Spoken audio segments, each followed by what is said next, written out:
Welcome to the Athlete Brand Advisor Podcast, featuring advice and interviews about athlete branding. Learn how marketing, public relations, and broadcasting can grow your brand. We also have special episodes to talk about recent news, events, and anything in the world of sports. The podcast is sponsored by Pliable, a versatile marketing, PR, and broadcasting company that identifies opportunities and creates tailored content for its clients. Now it's time to roll. Here's your host, Greg Glenn. And thank you and welcome here to the Athlete Brand Advisor Podcast. It's another great episode, and this one is certainly going to resonate with female athletes. And I am excited to be joined here today in this episode by Katie Krall. She's in her first season as the development coach with the Boston Red Sox. While in uniform, Krall coaches first base, integrates data into player plans, oversees advanced scouting and pitch design for the Red Sox AA affiliate, the Portland Sea Dogs. She spent 2 years with the Cincinnati Reds as a baseball operations analyst, developing and integrating new tools and technology to improve baseball operations and decision-making processes, provided comprehensive scouting coverage and statistical request support for the front office. Krall also previously worked for a year and a half at Major League Baseball in the commissioner's office in New York City. She was the first female chosen for MLB's inaugural Diversity Fellowship program, an initiative designed to promote women and promote people of color in the front office and executive roles. At the commissioner's office, Krall also advised clubs on a 40-man roster management and also on MLB rules, compliance, major league administration, and salary arbitration. And then also in 2016, she planned the World Series trophy tour for the Chicago Cubs. And the following summer, she was an assistant general manager in the Cape Cod Baseball League. She received her BA from Northwestern University and MBA from the University of Chicago Booth School of Business. We are very proud to welcome in Katie Krall. Good morning, Katie. Good morning, Greg. Thank you so much for having me. Absolutely. And as we dive in, talk with a lot of different people in the sports world. And one of the things I always like to start with is, who was your favorite athlete growing up and why? Oh my gosh, this might be controversial since I now work for the Red Sox, but Derek Jeter by a wide margin. I read his autobiography when I was in 7th grade, The Life You Imagine, and it really resonated with me. Oh, that's really cool. So as you grew up, where did you grow up, and were you living in New York at all, or was this just because you read the book and you were following Derek Jeter? Grew up right outside Chicago, but my great-grand-uncle, Nick Etten, actually played for the Yankees in the 40s. He actually set the American League home run record one year. I think he hit like 21 or 22 bombs, which by today's standards isn't a whole lot, but it was during the war years. And so a lot of players like Ted Williams were, overseas. So he was there in the outfield for the Yankees. So grew up really like having that history. And then the 2009 Yankees, I would say that was one of the teams, in addition to the 2005 White Sox, that really kind of ushered me into the sport and made me fall in love with the game. Oh, wow. That's really cool. I can certainly appreciate that. And it must also kind of give you a different perspective to have had somebody in your family play professional baseball.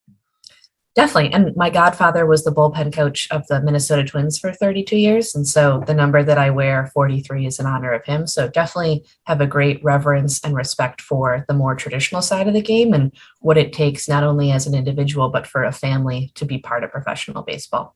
Yeah, absolutely. That makes sense. I've talked with a lot of different people who have been in sports and have had family members in sports. I can speak to Todd Blyleven, who had obviously his dad, Bert Blyleven. And you can see just the understanding that an athlete has when they've had someone else in the family. It gives you just such a leg up, I feel like, because you've been around it. Completely. And I think that even extends to the players from like an amateur draft perspective, like when you're thinking about like Bo Bichette or like some guys who have had their fathers around who can show them what it means to be in a clubhouse on a daily basis and how to go about your business. Like we have a catcher with the Portland Sea Dogs, Eli Marrero, whose dad played in the big leagues with the Cardinals and a few other organizations. So yeah, there definitely is, I think, that understanding of what it takes to succeed at the highest level. Yeah, that makes sense. So then there's obviously the fact that you have quite a resume. And what jumps off the page to me is obviously you were the first female chosen for MLB's inaugural Diversity Fellowship program. And I want to hear more about that program and have you explain that. Definitely. So I knew I was going to graduate from Northwestern in 3 years. And my original plan was to stay on campus sister for the 4th year, so have the true college experience. And an English professor actually sent me the link to apply for the Diversity Fellowship, just with one line, Greg. He said, I think you might be interested in this. And so I went to the homepage and it was, this hype video, work in baseball, be in baseball operations, help design rosters, be part of the game on its most granular level. And it really stuck out to me. And I applied for the club fellowship position. So that would have been like with the Phillies, with the Cubs. I really hadn't considered the commissioner's office level or the macro level role because I just didn't think I was qualified. And so in January of 2018, I received an email just from this blind address, like MLB Diversity Fellowship at MLB.com, asking if I wanted to apply for the commissioner's office fellowship. And I was like, oh my gosh, sure, I'll toss my hat in the ring. And then a few weeks later, I received an email saying that I had an interview the next Friday with Kim Ng, who eventually became the first female GM in the history of baseball with the Marlins, but at the time was still an SVP at the commissioner's office. So spoke to Kim and then spoke to 3 other senior vice presidents and then was offered the job the day after my 21st birthday. That's a pretty good birthday gift. Yeah, it was amazing. It was hectic, but it was such an honor to be part of that class because obviously, it was not only promoting gender and racial equality, but it was in a game that I love. So I felt very privileged to have the opportunity. Oh, that's really cool. I like that. And then also thinking about the opportunities, obviously, that you've had in sports and going back to that. And again, breaking a lot of different barriers. I'm really curious, was there a female athlete or role model that you looked up to? Definitely. I played tennis when I was a little girl. So Serena Williams, Billie Jean King, I'm actually reading her autobiography right now. And it's amazing. Like not only what she encountered off the court, but on the court, just these women who were steadfast in their love of the sport and who had this unwavering desire to make meaningful change. I think it's so powerful. Like you look at Megan Rapinoe being on like the biggest stage in the world and campaigning for what she believed in. I think people forget like how difficult it is to perform in an elite level while also, pushing for human rights, pushing for gender equality. Like those can be like significant burdens to bear. And then to do it in the spotlight, I just have such respect and appreciation for those women. And they definitely were role models and heroes for me of people that I hope to aspire to be like. Yeah, absolutely. And I also feel like one of the things, especially with name, image, and likeness now at the NCAA level, I feel that actually is going to be probably the biggest change in female and women's sports since Title IX. And the reason I feel that way is because now it's going to give female athletes a much bigger platform to share what they are fighting for and give them a voice and showcase their talent with video clips and everything else that, we see it even at the NCAA basketball level where Sonona Prince had that video, 2 years ago now, that created significant change by just showing the drastic comparison between the men's, weight room and the women's weight room. And I feel like social media is going to be a big part of this. Do you agree? Oh my gosh, absolutely. And I think I couldn't be more on board with you. I think a few years ago, there was an article commemorating the WNBA and the author wrote like the importance of the narratives and showcasing the stories. And I think social media is a great platform that doesn't have a lot of barriers where you can show the discrepancies or you can put out your story. Like there's a reason why people want to watch Red Sox games, right? Like they care about the players, they're vested in the arc of the franchise, like the same thing has to happen for women's sports. Like it's not enough to just list the box score or just to say, here was the final score. It's here were the players, here's where they come from, here's what they want. Like that's when you really develop that rapport and connection between fans and athletes. Yeah, I completely agree. And I think that we're going to start to see a lot more of it. And I'm just excited to see how it's all going to play out. Of course, this year is also the 50th anniversary of Title IX. And I'm curious from your perspective, maybe one story, because I'm sure you have many of them, that stick out that you were like, this is not fair, or I deserve this opportunity, or you had to fight, a little bit to kind of position yourself as qualified or something like that. Definitely. When I was on the Cape in 2017, when I was assistant GM for the Hyannis Harbor Hawks, we had a coach who referred to me as the girl who does the stats. And he was very reluctant and resistant to having me in some of those spaces because he had always seen them as, male dominated. And so it took a significant amount of effort on my part in order to develop an understanding and to let him know that I had some insights that could provide value to the team. And, we had some really good guys, Brendan Donovan, Nick Sandlin, both have service time. Brendan's with the Cardinals, Nick was with the Guardians. And so thinking about that, like I believe that I was treated differently because of my gender. And the onus was on me to make sure that I was seen as someone who could add value and someone who could be in those spaces. But yes, initially, his failure to learn my name definitely stung a little bit. What kind of advice would you give to a young girl or a female athlete that might be in that space or in that situation where it seems like what you did was just go about your business, prove yourself, right? Versus maybe taking the role of, oh, you're not thinking of me the right way. And then like kind of creating this friction, between like the male and the female, because that's probably not gonna, because I've never been in this situation, right? So I'm trying to help our female listeners. Like I think about 15-year-olds in high school that are going to fight this, fight. And I wanted to kind of get your thoughts on what you think is the best way to go about it. And kind of, in my mind, just prove yourself, right? Absolutely. Yes. I mean, you're going to have to work twice as hard as anyone else. And it's an unfortunate reality, but I think it allows you to build your skill set in a way that makes you even more qualified when you finally do get that opportunity and that seat at the table. With that being said, like something that I wish I had done more so in my career and that I hope that women do is to, call out misbehavior, or if something isn't respectful, or if you feel like you're not necessarily being treated in a fair way, like the only way for people to learn that a joke is inappropriate, or if, there's a discrepancy in treatment, is by acknowledging it. I think you're doing a disservice to yourself and a disservice to women as a whole if you simply brush it under the rug. Like I would really encourage women to not be scared to say something if they feel like it's putting them in a lesser or subservient position. Yeah. I also want to talk about on the lighter or happier side of things, the other side you've seen, which I'm sure is when you're out on the field and there are probably girls that are like, look, there she is. Tell me, you got to have at least one or two stories there too. Oh my gosh, definitely. Yes. So Jesse with the Sea Dogs, who's our head of ticket operations, he came up to me after a game a few weeks ago. It was like a perfect day. It was like 75 degrees. We had gotten a win. And he said, there's a little girl here who just thinks you're the coolest thing in the world. Will you meet her? And so I came over and I talked to her for a little bit, and she was so sweet. Her name's Lydia. I think she's like 7 or 8 years old. And afterwards, her mom said to Jesse, she was like, I can't believe that Katie actually took the time to like speak to her. Like I signed a ball for her. She was like, the ball's now in Lydia's room.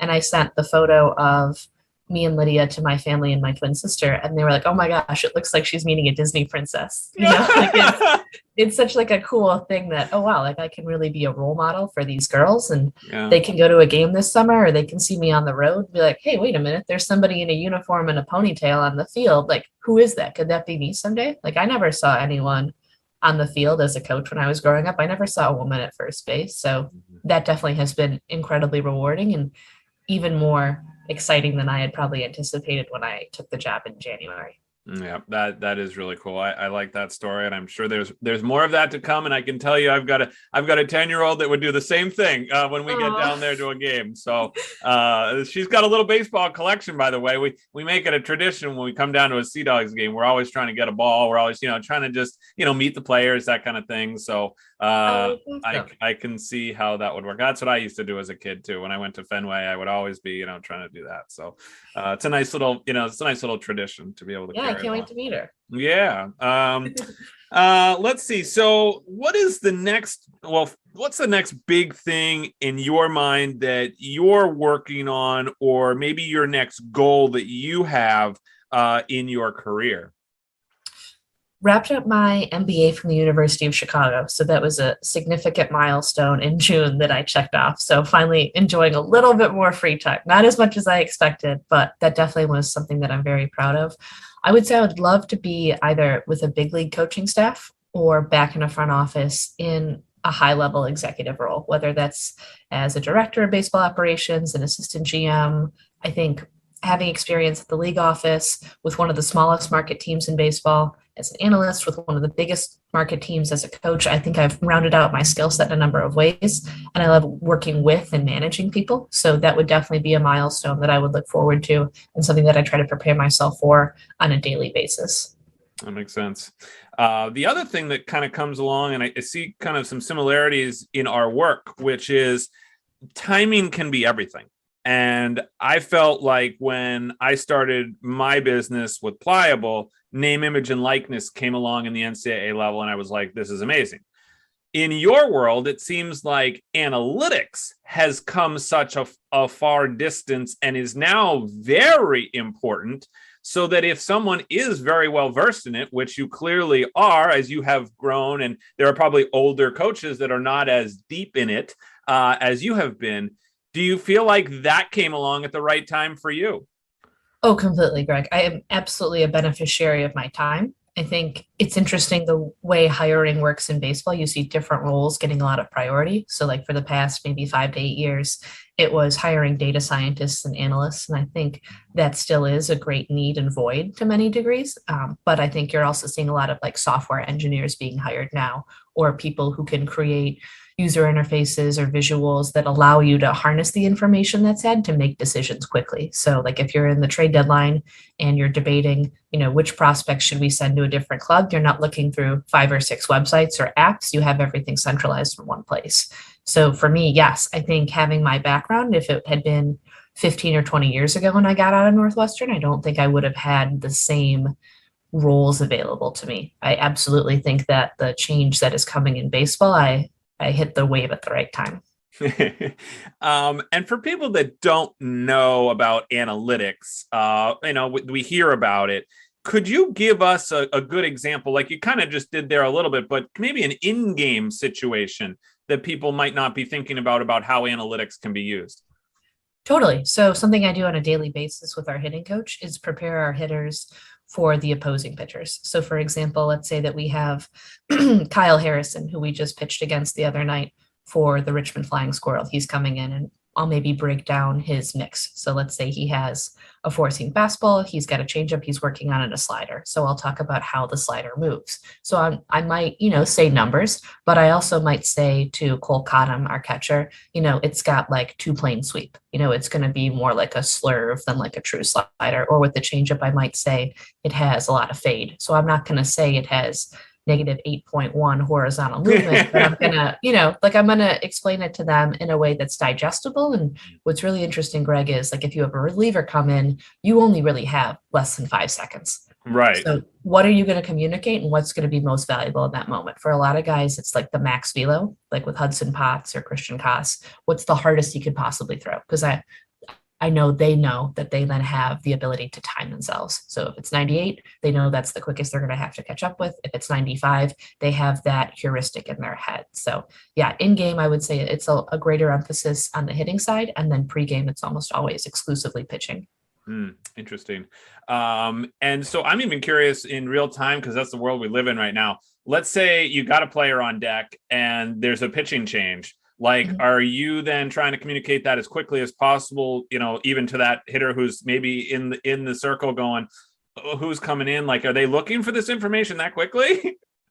Yes. And if you go to Sea Dogs games this summer, like there have been multiple times where I've like, snuck out from the top step to like scurry over to the on deck circle and communicate something. But that's only, Greg, if I know that player needs and wants it. So like, for example, we have several guys on the team who do not want any information. They don't want to know what the pitcher throws. They don't want to know how hard it is. They don't want to know the percentages. They don't want to know if it's 20% changeup or 80% changeup. And so from that perspective, I'm not going to do that, right? Because I have to respect how they prepare. And I think that is a great emphasis at the Red Sox is on individuality, where I know a lot of other organizations have like these archetypes of players that they want and the way that they consume information. And I think what I love about Boston is nothing's ever forced on you. It's all organic and the players are allowed to be proactive in terms of what they're looking for. I'm curious how many players in your mind want the information versus the ones that don't. I mean, it must be continuing to grow, I would imagine, in the positive direction. Yeah, I would say it's almost 70% of both pitchers and hitters who are receptive to it. Like there are certainly those who like work with Rapsodo and TrackMan units in the off season, so they're a little bit more well-versed. But again, like they are the individuals who necessarily like don't want to hear anything and just want to walk up to the plate or take the mound. I would say they're increasingly becoming the minority because, to your point, they've kind of been baptized in it since they started their professional careers. Yeah, no, that makes sense. And then I'm thinking about when it comes to the pandemic, we all kind of have a pandemic story. And that's when, I had to be more pliable. And that's, why I created my company. I'm curious if you have a pandemic story or maybe a way that you adapted in your career and maybe became more pliable. Absolutely. So I was with the Reds in 2020 and 2021. So for the majority of the pandemic, I was with the Reds, but we were working remotely. And I was part of the search that hired a new director of analytics. So obviously like a very key role for us. And I had previously been working almost exclusively in baseball operations. When I left the commissioner's office, that was the role that I was hired for. It would be baseball ops. So who should we sign? What should we pay them? And pro scouting, like writing reports, aggregating information, thinking about trade candidates. And so suddenly with this new director of analytics, Richard Anderson, who came from the Angels, who I had an amazing rapport with, he was pulling me in on code reviews. He was exposing me to DevOps and CPUs and, all these crazy acronyms that I had never seen before, and, database infrastructure and data ingestion. And, I had some exposure to it, but not a ton. And so for me, it was really a wonderful opportunity because so many meetings were virtual to, gain this vocabulary, to be immersed in this world. And I think because we weren't in person and because it was so easy to send me like an extra Zoom link and to toss me a few extra projects, Richard really gave me the opportunity to become part of something that I believe is the backbone of every front office. So from that perspective, I definitely had to be dynamic because I was kind of a rookie in this space, but it was without a doubt one of the best educations I've ever received. And I owe a great debt to him for giving me that exposure. Well, and two, one of the things that's obviously changed with the pandemic and was coming anyway, but I think it went into warp speed, is the use of video, right? So you're consuming video, I'm sure, all the time. You're watching video all the time. That was coming. But now, even during the pandemic, we see this with high school recruiting where, videos are being shared, recruitment videos, things like that. Talk to me about the role that video has been playing. Yeah, absolutely. So the other day, actually, one of our relievers, Jake Thompson, he came up to me before the game and he asked if we could look at some of his sliders that he's been working on. He's trying to develop more sweep to it.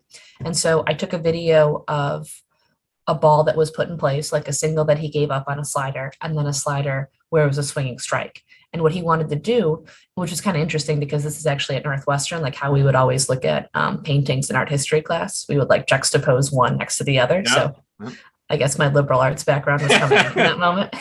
And so then I was able to show him like, okay, like visually, this is your release point on the like better slider where you got the swinging strike. And this is your release point where the ball was put in play. So like in real time, he was able to kind of take a look at those images and see which one was more effective. And then we had a conversation about like what he felt or what cues he should use. So for him, it was, making sure he's not getting over the top like it's a curveball, that he was coming across his body more to generate that sweep. So yeah, video was super powerful in that moment. And I think resonated with him far more so, again, than if I had just said, well, this one had 2 more inches of sweep than this one. You know what I mean? Like everything needs context and everything needs kind of like thresholds. So yeah, it was awesome. And he's been a great guy to work with. And I think definitely like more of a visual learner. So videos provided that too. I'm a visual learner myself, so I can absolutely appreciate that. Let's talk about, as we kind of wrap up here, your advice for today's athletes. And, working in minor league sports, I'm sure you've seen guys come up, do well. I'm sure you've seen come up and do not so well. What are some pieces of advice, just general ballpark, that you could give to, athletes that are coming up, whether it's in, baseball or any other sport? Absolutely, Greg. I think it's important to treat, and I'll use a baseball analogy, like treat every day like it's your big leagues. Don't say, oh, well, I'm going to start lifting, or, oh, I'm going to eat better once I get to the show, or once I get to, a D1 program. Like really take the time to prepare every day. One of my mantras has always been spend your life studying for pop quizzes. So find ways where you can really be proactive and develop your routines, because you don't want to look back and say, oh, well, if I had tried a little bit more, if I had put a little bit more energy towards my sport or getting to know my teammates, I could have elevated myself. Like do it now. Why not? Yeah, exactly. That's really good advice. I like that.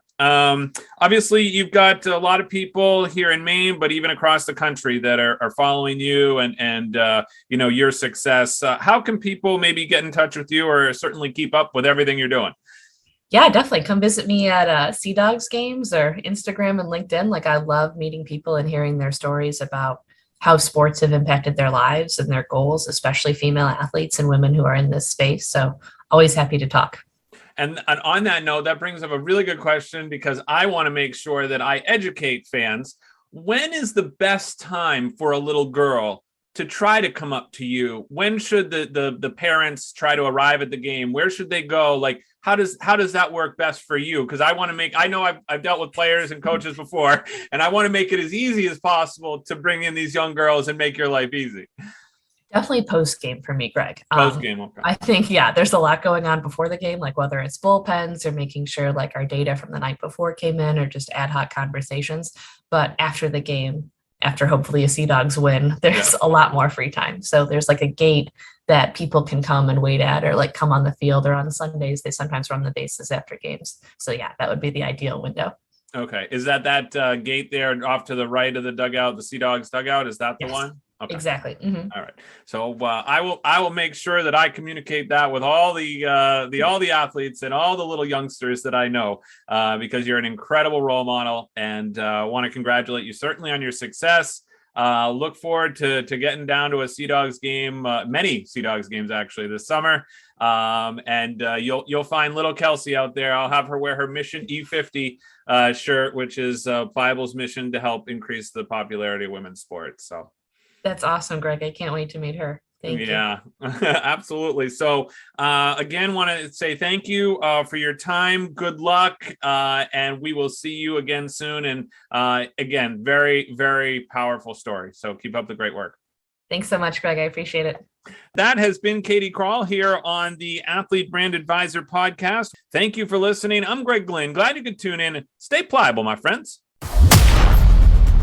Thanks for listening to the Athlete Brand Advisor podcast. Be sure to check out the show notes from today's episode and catch up on recent episodes at pliablemarketing.com. We also encourage you to share topics and guest ideas by emailing our production staff at pliablemarketing@gmail.com. We love hearing from our loyal listeners and athletes who want to grow their brand. So jump in and be part of the podcast, because that's how we roll.